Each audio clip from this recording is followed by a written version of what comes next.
Okay, everyone. Today we're going to talk about Carl Rogers and his person-centered theory and how he defines self-actualization and how his theory applies to therapy. A very interesting way. Start with the concept of self-actualization. Now, Rogers developed his theory around self-actualization, and so did Abraham Maslow. We'll talk about Maslow in another lecture, but they both talk about self-actualization, and they actually have very similar meanings in both of those theories, but we'll talk about each of them. But start with Carl Rogers. Basically, actualization, like from the idea behind Rogers' theory, is that every creature has the capacity for growth, and this is a natural ability. So this actualization tendency that we all have. Okay, so these are again the things that we do to grow and survive.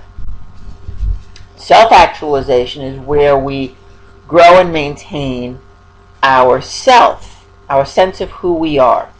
Okay? And it allows us to be more autonomous, essentially not relying on other people, more or less, just being able to control our own destiny and being able, and be able to take care of ourselves. And promoting the idea of congruence, and we'll talk about that. That's important. Essentially, congruence, being true to yourself, not being incongruity. Essentially, incongruence essentially means that you're kind of not being true to yourself in some way. Promotes a sense of organization. You're a whole integrated person, essentially, through self-actualization. And according to Rogers, that is the pathway towards psychological health.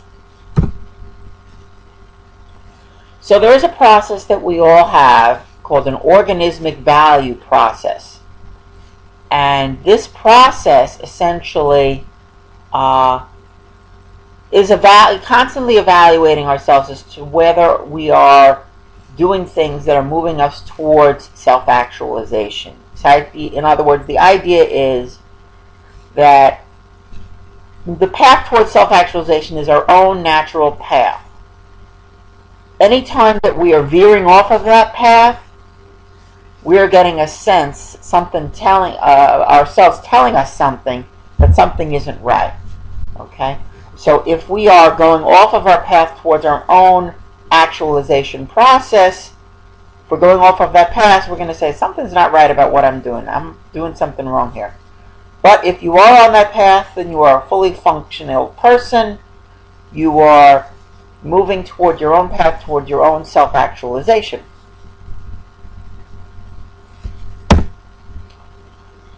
So the idea about becoming a person, moving toward being a fully functional person. First, you can't really just do it yourself. You have to at least have some contact with another person. So he doesn't believe that people develop their own actualization tendencies in an isolated bubble. You do have to have contact with other people. But you need to get positive regard from others. You need to get at least one person who will give you positive regard, and that will allow you to develop positive self-regard, to essentially believe that you are a good and worthy person. Okay? Once you have this positive self-regard, once you see yourself as a good and worthy person capable of growth, then you don't need to get continuous positive regard from others. You don't need to rely on others anymore. But you need to kind of get that first contact with somebody else to get positive regard, and then be able to see, okay, I'm a worthy person, and I can develop my own self-regard. And that's really what you need. So you need someone essentially to kind of start you off on that process of positive self-regard.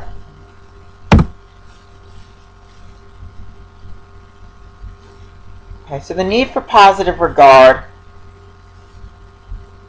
you have a strong motive for love, friendship, and affection from other people. We want to be loved. We want to be liked, and that's important. Now the question is this desire to be loved, this desire to be accepted by others, is this acceptance conditional or unconditional?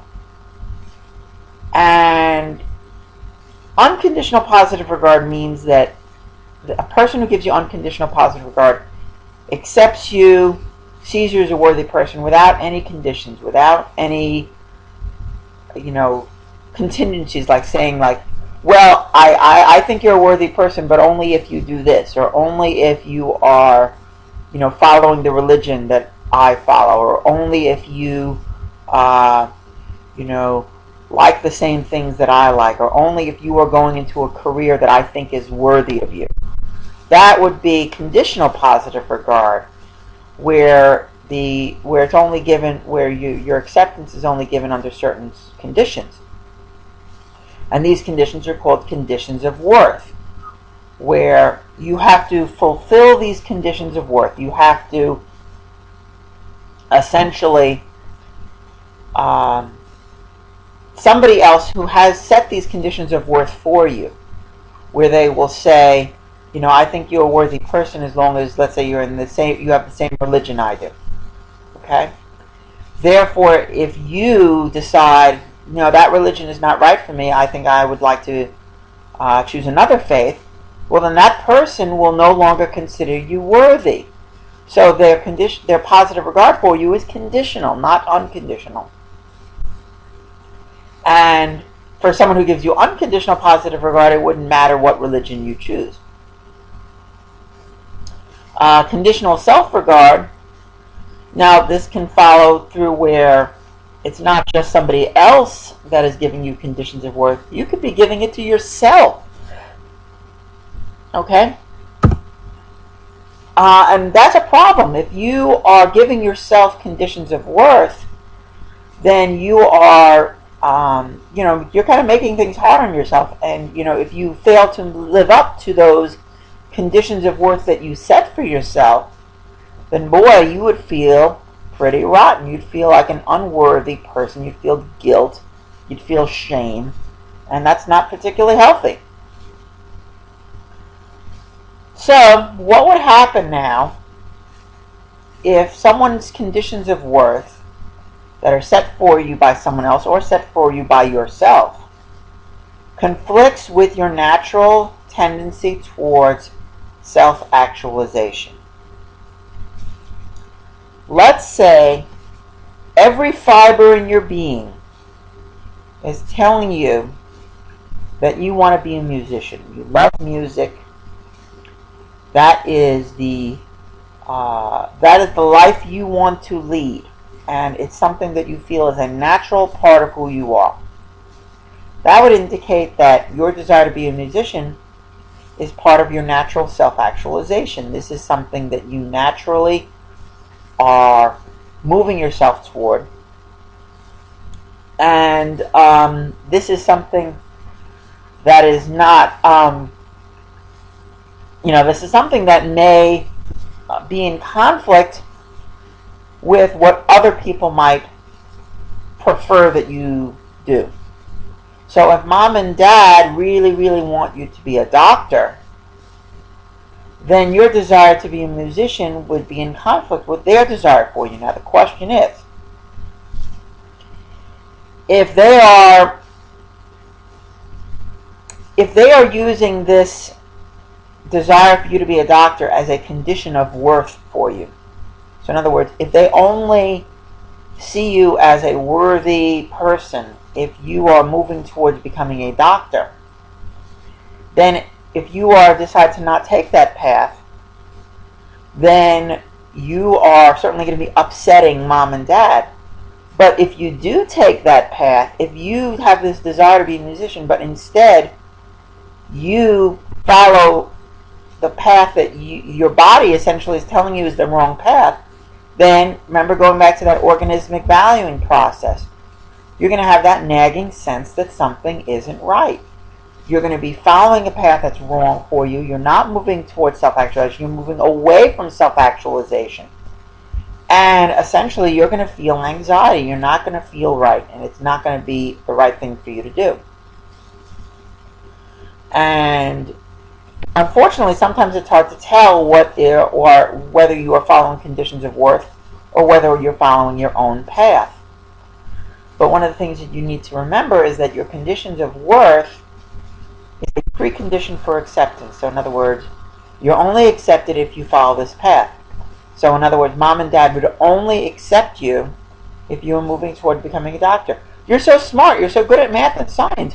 Why don't you become a doctor? Why do you want to put down the guitar and study your science textbooks? Well, if that's not the path you want to follow, if that's not the path that feels natural to you,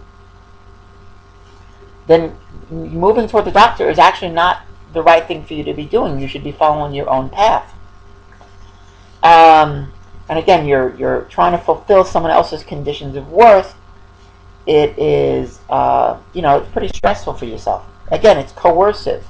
Mom and dad are essentially forcing you to follow this path. If you don't follow this path, then we won't love you. We won't accept you.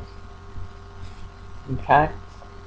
So again, in that case, the parents would be giving you conditional positive regard. They would be giving you they only love and accept you if you follow what they want you to do.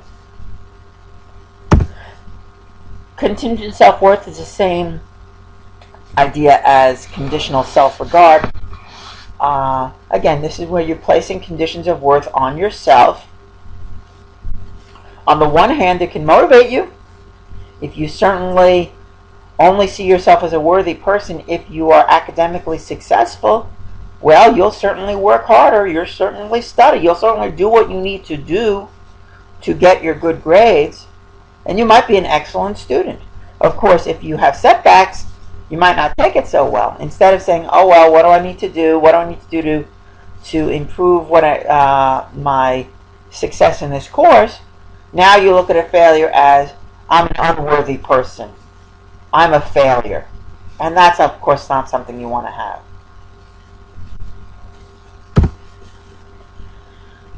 And again, what happens when you are following these conditions of worth, instead of following your path towards your own self-actualization, you have what is called incongruence. That's inconsistency within yourself. You have your organismic, which is your actual self, and your self-concept that is now going in two different directions. If your organismic self is essentially saying, again, like every fiber in your being is saying that you're a future musician, and you're going off of that path, then you're going to have that incongruence. And according to Carl Rogers, this is the source of psychological disorders. This incongruence is really what is causing people to have problems. And sometimes you're unaware of this incongruence, and it is causing you to have symptoms that you're not aware of why you're having these symptoms, this anxiety. You don't know where this anxiety is coming from if you're not aware of that incongruence. However, if we become aware of this incongruence, it can be pretty threatening, because you might be, what would happen if you were halfway through medical school and you realized by that time where you became consciously aware that you had this incongruence where you were going on the wrong path, and now you feel it's too late to turn back? Well, now it's that's pretty threatening. That's pretty dangerous. But nevertheless, if you become aware of this anxiety and you become aware of this threat, you become aware that something is wrong. And maybe that's the first step that you need before you can actually take some action that can help you. So you want to be able to say, okay, I see something wrong, now let's move forward, now let's see what we can do about it. And this is where someone might go and seek therapy. So what do we do when we perceive this incongruence? Well, one way we can do it is to distort the experience. Maybe you can see yourself in medical school, and maybe you can really kind of lie to yourself and say, oh yeah, I always wanted to be a doctor. I don't mind doing what mom and dad want me to do anyway. Musician, oh, that was just a fad I was going through. But that's really a distortion, and you're really kind of lying to yourself. And that would be an example of rationalization. You might push this out of your consciousness, prevent it from reaching awareness, so that you have this incongruence, and now it's safely out of your consciousness. Now you can do it. But of course, this, maybe repression or denial could be a problem. And again, you might want to avoid situations that trigger perceptions of self. So then, when you're in medical school, you had this desire to be a musician that you've essentially turned your back on. Well, maybe now you're not going to go to any music concerts. Maybe you're not going to listen to music on the radio, because then it would remind you of this incongruence that you've had. Maybe so you escape from anything associated with music as a way to defend yourself and fool yourself into thinking that you do have congruence. Fool yourself into thinking that you really are following the path you want to follow towards your self-actualization, when really you are just satisfying someone else's conditions of worth. And this leads to Roger's client-centered or person-centered therapy. And he applies his theory to essentially as an entire strategy for providing therapy. The goal here for therapy is really to get the client on the correct path, on their own correct path, on their path toward their own self-actualization. They are,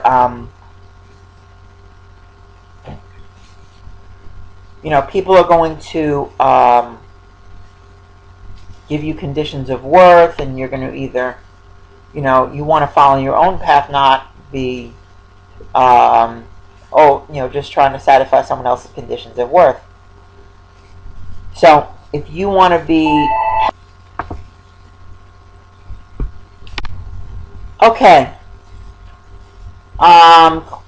Basically, going back to client-centered therapy here, the way Carl Rogers applies client-centered therapy is to, again, allow people to follow their path towards self-actualization, is setting 3 conditions in order for this to work. The 3 conditions are counselor congruence, unconditional positive regard, and empathic listening. Basically, if these 3 conditions are present, that is all that is needed. They are both necessary and sufficient for therapeutic growth to take place. So the therapist provides these conditions for the client, and essentially that way the client can move toward their own path of self-actualization. Let's explain how this works. Let's start with counselor congruence. The first thing is, if you wanted to be a client-centered, person-centered therapist, you need to be true to yourself. You need to be a congruent person. You need to have your own organismic, actual self match your self-concept. So the therapist, you need to be honest, and you need to be genuine. You need to be true to yourself, you need to be honest with yourself, and you also need to be honest with the client. Okay? Sometimes the client may try to provoke you, may try to make you upset, may try to create some kind of an emotional reaction in you. You as the counselor, if you're aware of this and you're having this emotional reaction, you have to essentially be honest with the client and say, what you're saying is making me upset, it's making me angry, it's making me feel disgusted, whatever. So in other words, the therapist needs to be honest and genuine with the client. Don't be blowing smoke. The therapist needs to be honest with him or herself, and also to be honest with the client.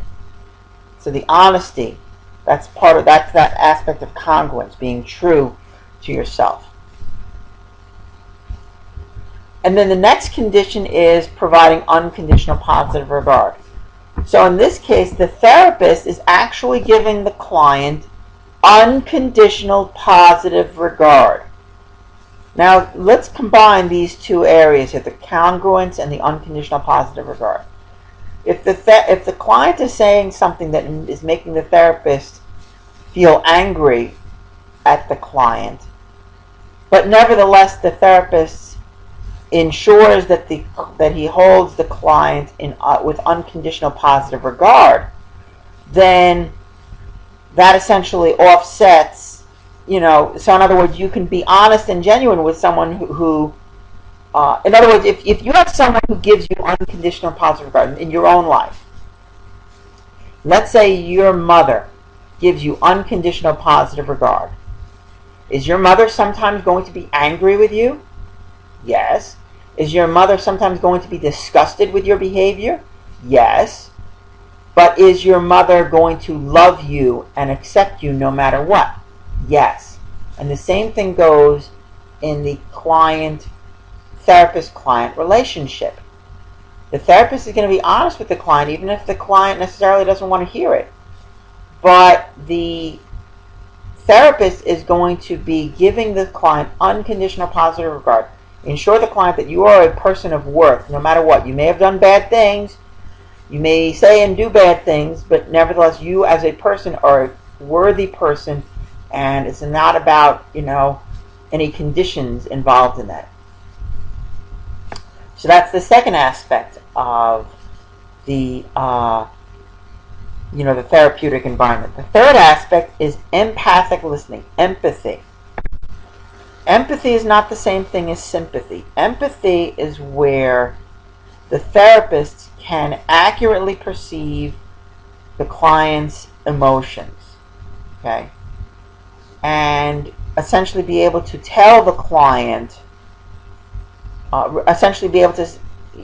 the client that I understand how you feel.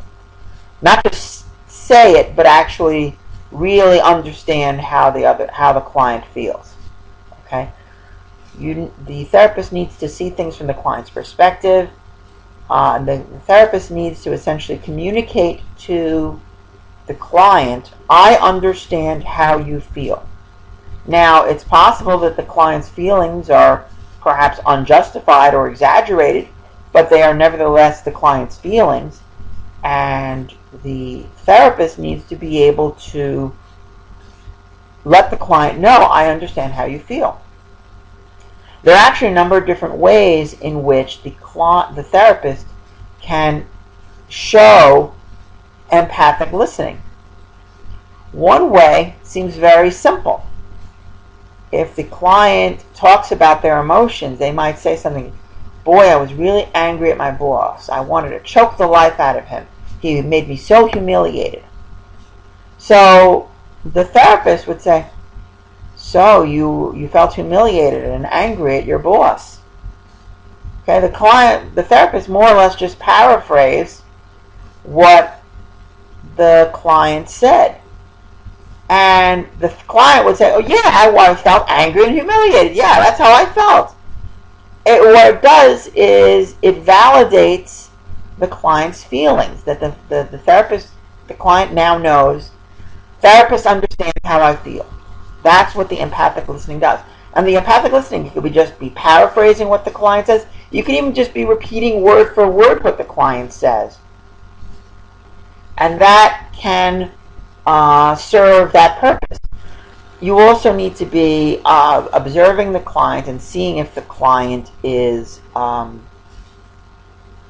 if there's some sense that the client is, having an emotional reaction. You as an empathic therapists need to be aware of this and be able to say, it looks on your face like you're angry and upset or something like that. So in other words, the therapist needs to essentially show empathy for the client. And according to to Roger's perspective, these three conditions are all that is necessary for the client to move toward positive growth. So it's a move toward positive, we move toward self-actualization. And it's kind of like a multi-step process where the client can move towards self-actualization finally. But again, these are the three conditions that are necessary. Okay? Essentially what this does, it's possible that that if you're a therapist practicing person-centered or client-centered therapy, that the client receiving therapy may have never had anyone in their lives give them unconditional positive regard. You as a therapist may be the first person in their life who's letting them know that they are a person of worth no matter what. Okay? When the therapist shows empathy, the client now can have more empathy for their own feelings. So the client may be able to be honest with his or her emotions because the therapist is observing and is understanding how the person feels. Ultimately, what you want from the client is the client now becomes congruent. Just like the therapist is congruent, the client is congruent. So what are the outcomes? What happens with successful therapy? The client is more congruent and less defensive. They don't need to be defensive. They're honest with themselves. They don't need to put up a front. They have a clear picture of their self and a realistic view of the world. So in other words, if they're being honest with themselves, they understand their weaknesses and strengths, and they have a clear picture of where they are and where they want to go and where they're going, and they don't have a warped, distorted view of the world. They don't think that everyone is out to get me or something like that. They see themselves, they're honest with themselves, and they can see the world realistically. They see their own potential. They may see that there's a gap between their real self and their ideal self, but they're trying to narrow that gap, and they're moving in the direction of becoming closer and closer to that ideal self. And again, being realistic about what that ideal self is. That ideal self is not pie in the sky, but moving toward that direction and constantly moving toward that direction. There's less physiological and psychological tension, so there's less of like the stress response, and there's less tension as far as from psychologically, so they are more relaxed. As you're moving towards self-actualization, you don't have that nagging sense anymore, right? You're moving on the right path. So you've quit medical school. Yeah, that was threatening. You quit medical school and you join a band, but you are doing what you really, really want to do. You may not have any money in your pocket. You may be disappointing your parents, but you know that this is the right path for you, and you actually have less tension. You don't feel as if you're lying to yourself. And you're following your own path. You're not following anybody else's. You're self-directed. More accepting of others, right? Because you're more accepting of yourself.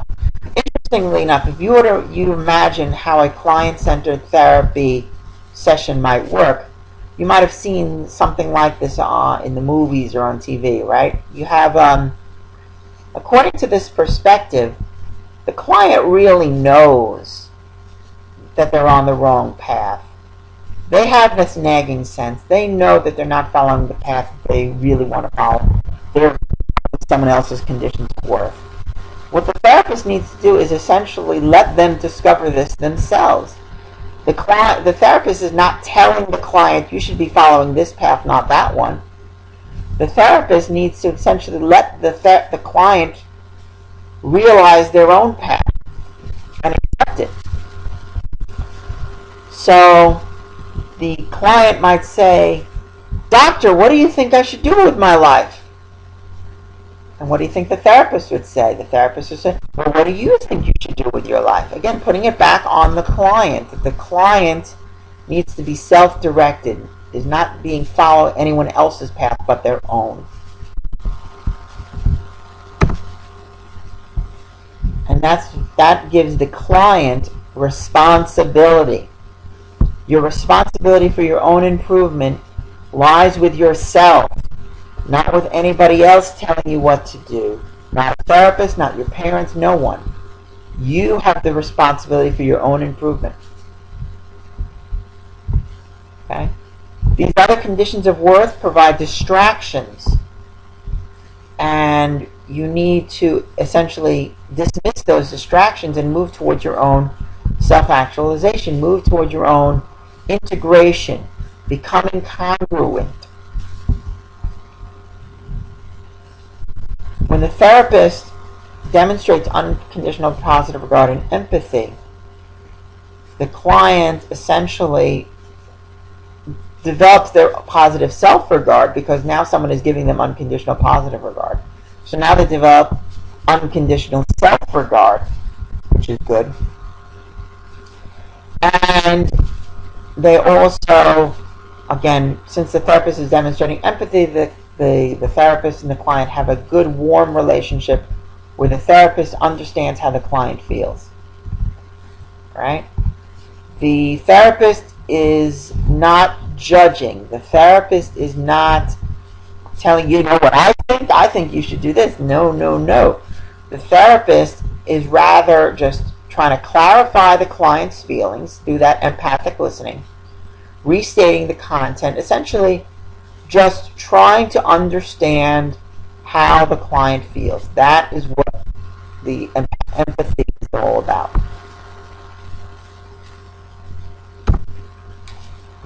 Alright, why don't we stop there, and next we'll talk a little bit about Deci and Ryan's self-determination theory, and then finally we'll talk about Maslow's hierarchy and where self-actualization fits there.